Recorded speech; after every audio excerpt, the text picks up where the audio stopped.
Hey guys, this is just a quick intro to a collab I got to do with my good friend Trevor over at Film Geeks. We actually sat down and we did a tier ranking of the top 20 highest grossing movies of all time worldwide, and it was a ton of fun.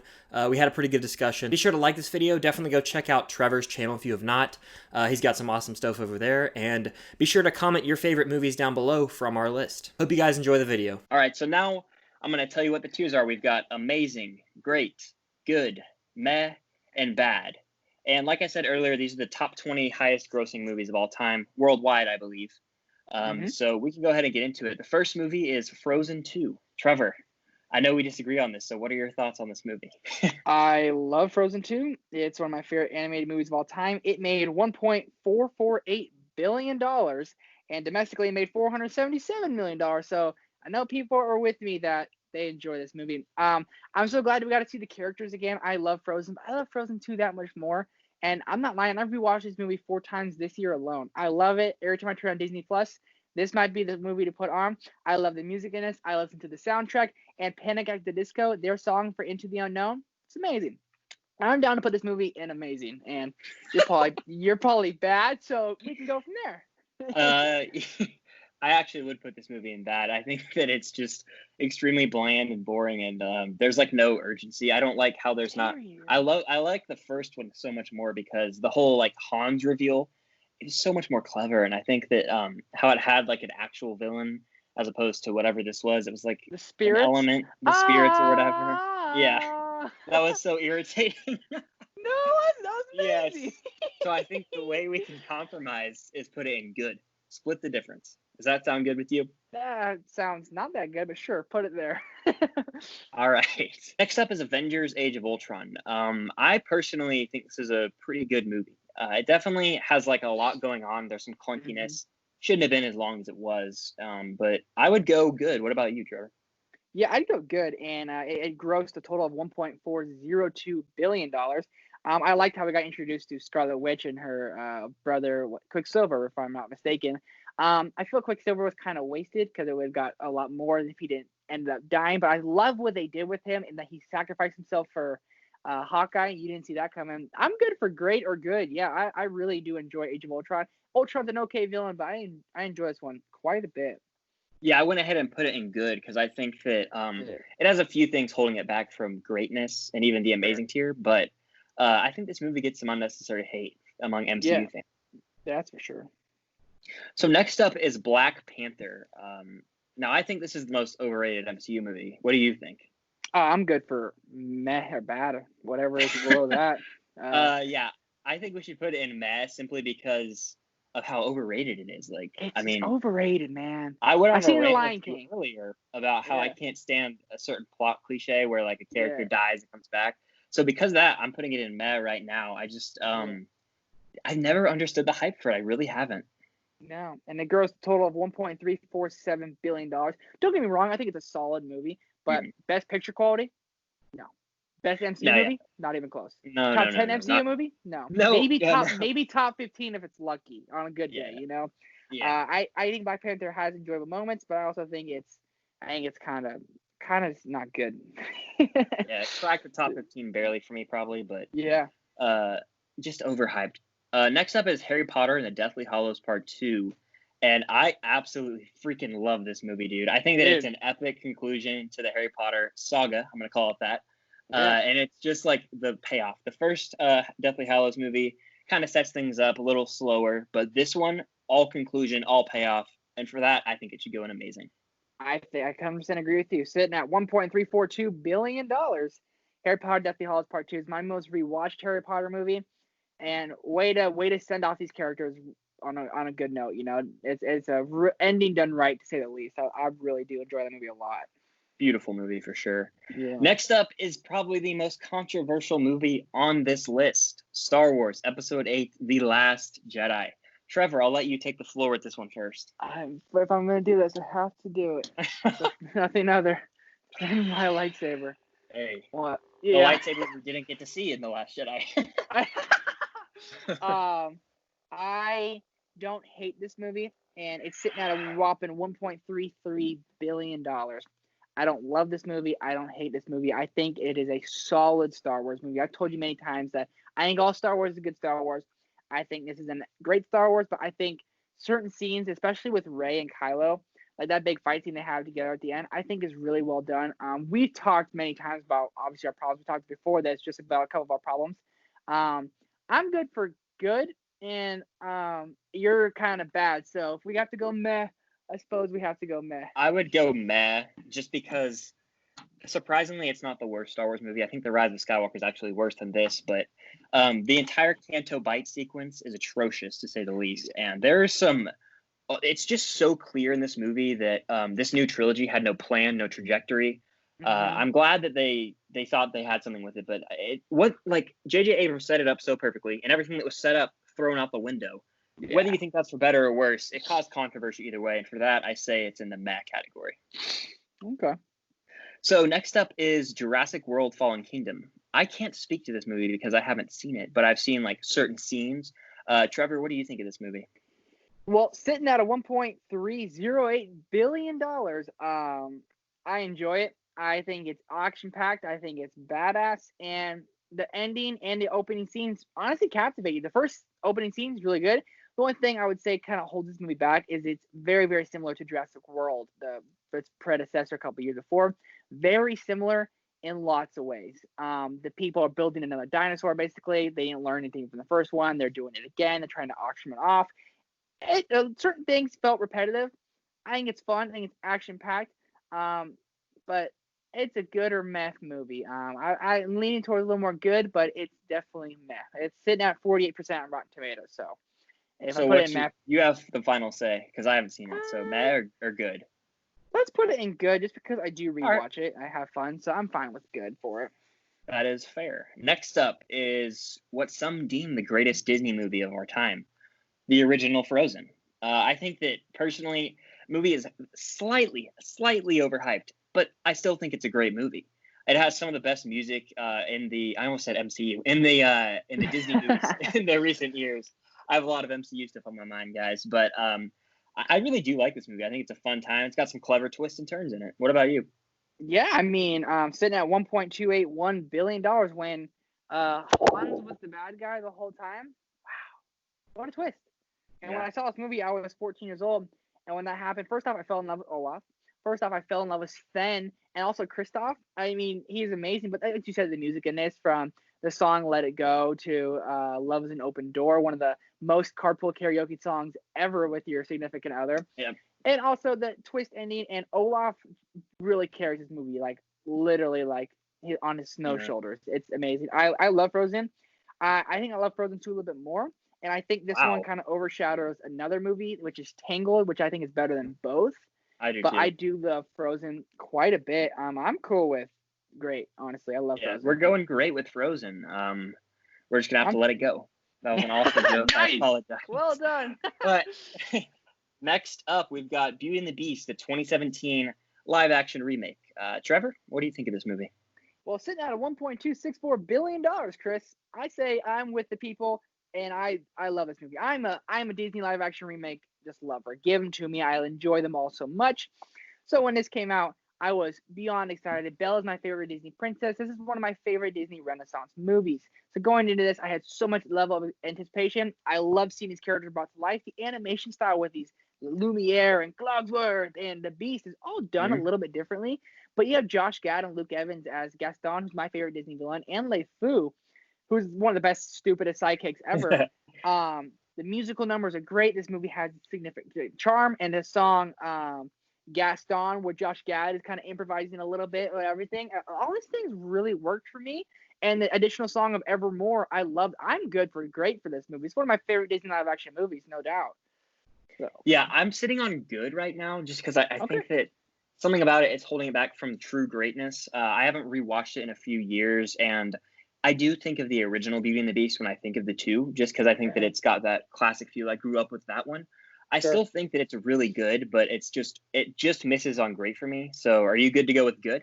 Yeah, good's good for me. Good is good. All right, good. Good. Next up is one of the most, I think this is one of the most highest grossing sequels of all time. I don't know if that was even English, but Incredibles 2. Trevor, what do you think of this movie? sitting at $1.243 billion. When I first saw this in theaters, I loved it. I loved it more than the original Incredibles. I would have ranked this as one of my top favorite Pixar movies of all time. Then I rewatched it this year, and it progressively went down to a meh movie. I thought it was amazing, and it's now a meh movie for me. And here's why. Chris. I'll tell you why. Go ahead. The whole Underminer thing is something we waited since 2004 to see, or whenever the original Incredibles came out. Behold the Underminer! Mm-hmm. We're gonna get that. Then we get the screensaver. Not okay. That is so not okay. It's not even funny. Oh, we got a little bit of the Underminer. For 10 minutes of the movie, I waited 15 years of my life, but I thought this movie was unique and funny. How Elastigirl is now one who's basically paying the bills, and Mr. Incredible has to be stay-at-home dad. I thought that was very clever and unique, and the scene with Jack and the raccoon is done well. Certain things about this movie are done well, but if I'm going to rewatch a movie in the Pixar movies, I'm gonna rewatch this one almost last. This is down there with Cars 2 almost for me anymore. Wow. Yeah, that's kind of crazy. I've actually only seen this movie one time, and I remember having a really good time with it. Obviously, I still prefer the first, and if I think Incredibles, I think The Incredibles, not Incredibles 2. First of all, it should have been called The Incredibles 2. Very irritating that they didn't do that, but I did remember enjoying the scenes with Jack and Mr. Incredible at the house. Especially those were like the standout scenes to me. Very funny. But I don't know if I was crazy about the whole screensaver thing, like you said. There was a twist in there, and I think it was kind of predictable. I saw it coming from a mile. Yeah, I think it was kind of predictable. So I would go good, but I'd be willing to go mad because we've kind of compromised some. Yeah. So I think I was a little harsh. I'll go good because I still enjoy this movie a little bit, but I do have my problems. Kind of on a rewatch. I think it will go progressively down for you. I really do. Yeah, I mean, there might be a reason I haven't wanted to go back and visit it. Like subconsciously, maybe I didn't like this movie as much. Yeah. Who knows? But, next up is The Fate of the Furious, aka Fast and Furious 8. And I have a funny story with this. When I saw it in theaters, I hysterically laughed about 20 minutes in. There's a scene where Vin Diesel's in a car and it catches on fire and it like blows up and he's like climbing out of it. It's absurd. A very over the top movie and one of the weaker Fast and Furious movies, honestly. I'm not crazy about this franchise, all right? But this movie doesn't have a lot of memorable plot points. And I think that it gets muddled with like the Charlize Theron stuff. And I'd go meh probably just because it's not as memorable as other Fast and Furious movies. What about you? Okay. I'm leaning towards good, and here's why. First off, it's sitting at $1.236 billion. And I love the Fast movies. I am a Fast and Furious diehard. My mom and I see them all in theaters, and my brother comes on too, and we all go see these movies. So it's kind of like a family scenario that like loves these movies so much. But these movies are absurd, and I love them. These are stupid action movies, and I love them. I'm not taking them seriously, and I love them. Vin Diesel driving a flame car, bring it on. Vin Diesel turns rogue, bring it on. One of the best Fast and Furious scenes is with Jason Statham and Dwayne The Rock Johnson, who Dwayne Johnson is my favorite person in the world. Love him so much. I will beat your ass like a Cherokee drum. It's one of my favorite movie quotes of all time. I say it to my brother daily. So certain things about this movie, how absurd they are, bring it. Toss popcorn in your mouth, just have fun. I don't really grade these movies as movies. I grade them as just like, that was really dumb. But I loved it. I love it. I'm down for amazing. I'm good for good. Wow. I love it's one of my favorite franchises. This is one of my favorite franchises. And I love Hobbs and Shaw. I hope Fast 9 finishes it off fine. I know they're stupid. I know they're dumb. I know they're big. I know they're everything. But I love them. That's them, fair. dude. Let's see if I can sway you here a little. So let's see. I'll just make some points here. Fast 5, 6, and 7. Do you think they're more memorable / rewatchable than Fate of the Furious? I think 5 is. I think 5 is because 5's the most absurd thing in the world. And once they started killing cars with a safe, I lost all respect for reality. Fast 5 is my favorite. Fast 6 is good with Luke Evans, if I'm not mistaken. Fast 7, I think, is one of the weakest ones, but the tribute to Paul Rudd at the end is good. But if I'm rewatching these, I ain't lying to you. I'm watching Fast and 5, them killing people with the safe. Then I'm watching Fast 8, a submarine chasing an orange Lamborghini on ice. I'm golden.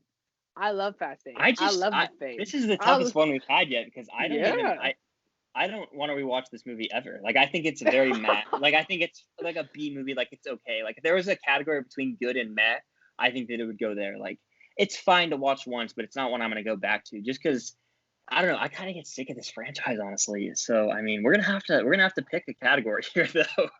So what would you be willing to put it in? If you want to put it in, you can stand your ground. You can stand your ground. It's not I'm standing bad. my ground. I could, but like, it's not an amazing movie, but they're an amazing action movie. Yeah, I'm an action guy. I love action. It's a non-short action. It's stupid, of course. But so if you want to go math in the Furious saga, like upper end or lower end, and I think upper end for sure. Upper end. I think okay. yeah. I ain't good. We'll go good. All right. We'll go good for you. Good. Good. We'll go good. Yeah. The next one, Avengers Endgame. I'm gonna go ahead and put that in the amazing category.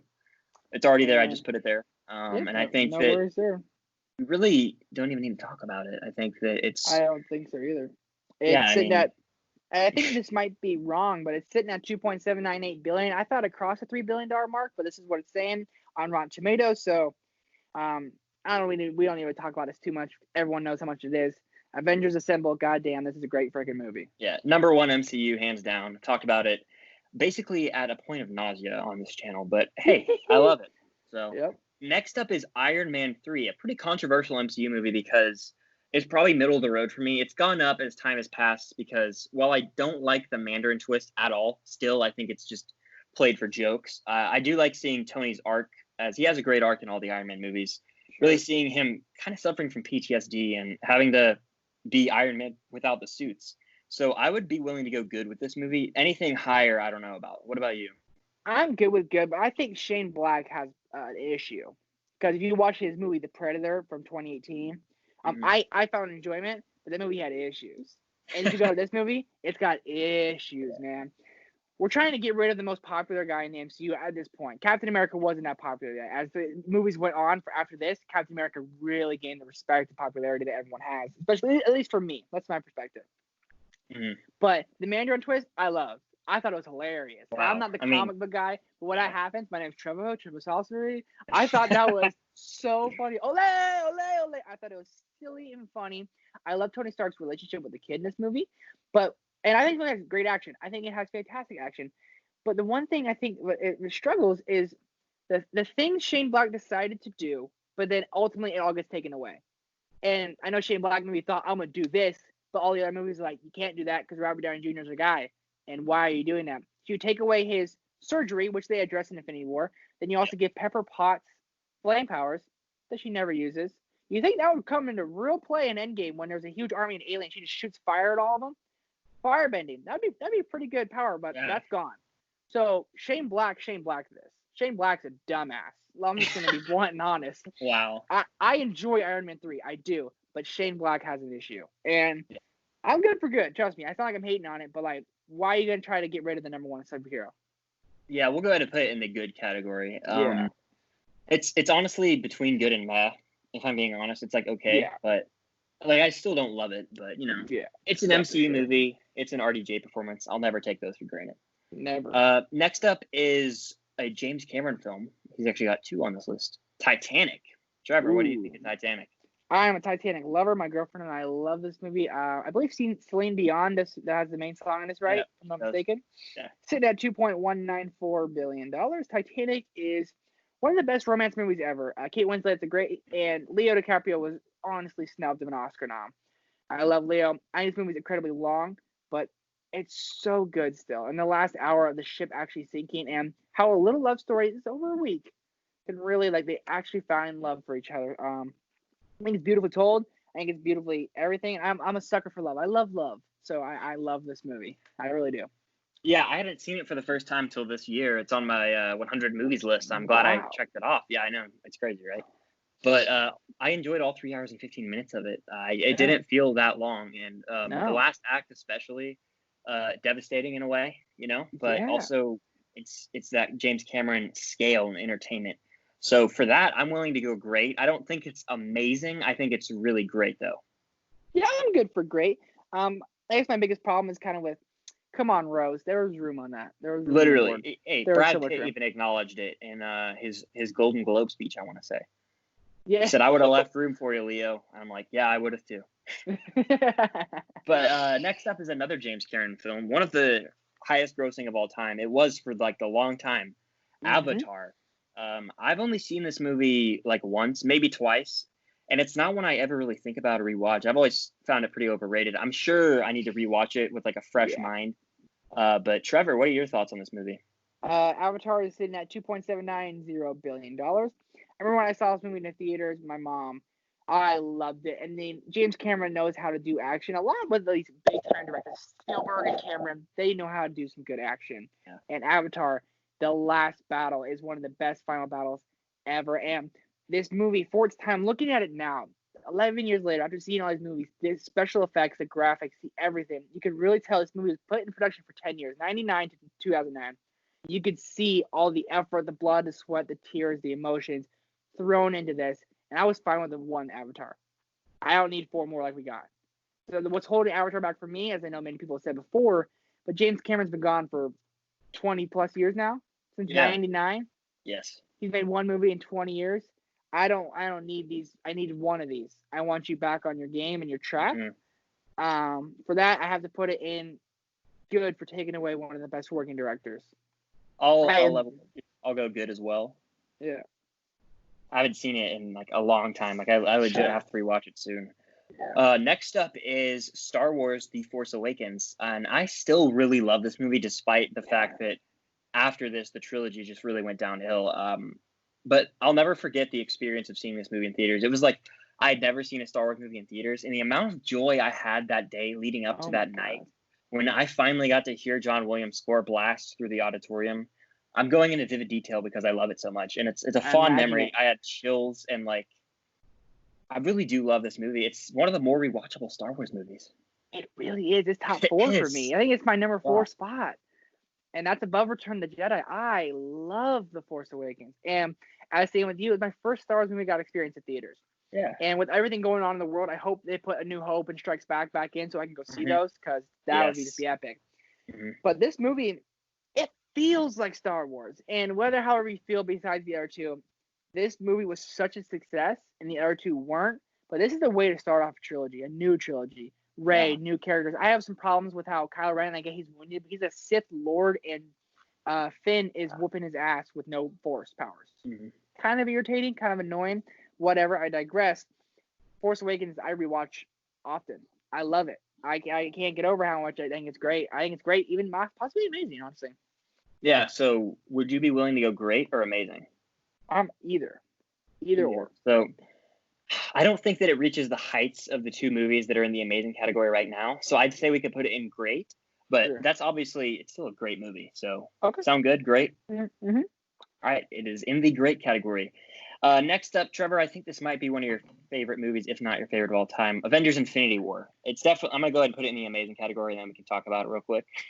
You should probably put it in the bad. This is the worst movie of all time. Yeah, I'm actually going to move it real quick, and then we can, move on. But Infinity War and Endgame, I view them as like one long epic movie. So much fun to watch back to back. But Infinity War, it literally changed the game for superhero movies, dude. Oh my god! It did. That's like an understatement. What it did. I mean, I've said it many times, and I've seen this movie almost 40 times. I say that all the time, but like, this is a Thanos movie. Let's be real. Thanos comes to play, and I mean, it's not short of epicness. It came in at $2.048 billion. When it first opened in theaters, I thought it was going to take down Avatar. It came almost $1 billion shy. It was really not even close at all. I saw this movie 4 times in theaters. I could not get enough of it. I told everyone about it. I saw it on Thursday night. I saw it on that Saturday night. I saw it again on that Tuesday. And I saw it again on that Wednesday. And 4 times in the first week, I said, okay, I'm Infinity War out. I'm going to give it a break. And then I've seen it all the time. And Infinity War is something I'll never forget. It's my favorite movie of all time. I've seen it 38 times, I believe, 37 times. Mm-hmm. I've never seen a movie more than this. I can quote this entire movie. My girlfriend hates watching this with me because we gotta do a watch party for this because we should. Yeah. I'm so damn. I mean, I'll never forget my first theatrical experience with it. Like the theater was like, "What? No!" And I was like in my head, I'm like, "Oh no, like they'll be fine." And then like the movie ended, I was like, "Damn!" Like Infinity War. Year? Yeah. I mean, the bad guy wins, and it's really just a testament to the fact that Marvel had a plan, they stuck to it, and they really landed it with Endgame. For that, Infinity War is amazing. Next up is Jurassic World. I think that it's fine. It's like I haven't rewatched it since theaters, so that's what, 5 years. I don't really care for the Jurassic movies aside from the first Jurassic Park. But what do you think of Jurassic World?